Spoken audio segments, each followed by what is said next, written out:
Hello, this is Joshua Car Real Estate. Today we're going to talk about iterations, automatic versus manual, and where you would use each one. Let's say you had this following issue. You were building a building for $1,000,000, you had $100,000 in soft costs, and you wanted to finance the interest of the project. The problem is, of course, that often the interest itself is financed, so you have what's commonly known as a circular loop.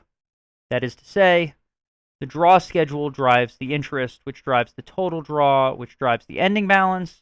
The ending balance in turn drives the interest, and the interest itself feeds back up into cell C17, which itself is then financed.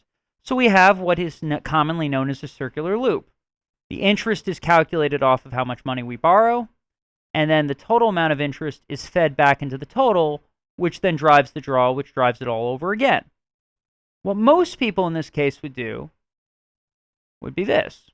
They'd go to Tools, Options, Calculation. They'd turn on Iteration, and then it would calculate that circular loop. And of course, if I were to shut off Iteration, it would give me an error saying, hey, you can't do that. In this case, I'll press Cancel. I'll leave the formula as it is. It'll give me a little warning down here saying, hey, we have a circular reference. And I'll turn it back on again. I'll go to Tools, Options, Iteration, and I'll press OK. Now, for most people, that's perfectly fine. The problem, of course, in doing it this way is now we've turned on circular loops everywhere throughout the model, not just on this page. So what happens if somewhere else we have a circular loop, but it's an error? Well, if we have a circular loop somewhere else, it would just circulate it, basically, and it wouldn't understand that maybe that's not what we wanted. Therefore, more sophisticated users will do the following. They'll manually calculate the interest, and then they'll feed it back onto itself without using the iterations that are under Tools Calculation Options. For example, a hard cost of $1 million, soft cost of 100 gives us a total of 1.1 million.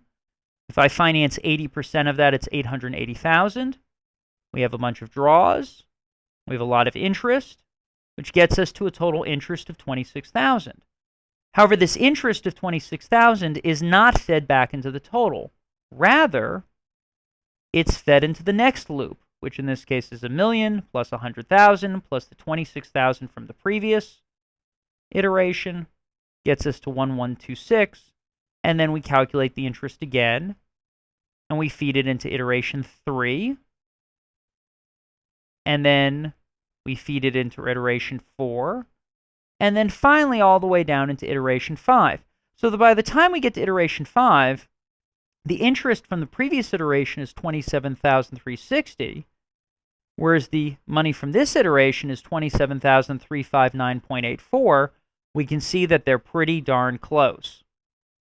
Of course, if I go down to the final bit here, we can see that with circular references using Excel's automatic tools, we came up with an interest of 27,359.84, but with manual iterations, doing it without the circular loops turned on, we come out with also 27,359.84, which is accurate within 5 decimal places.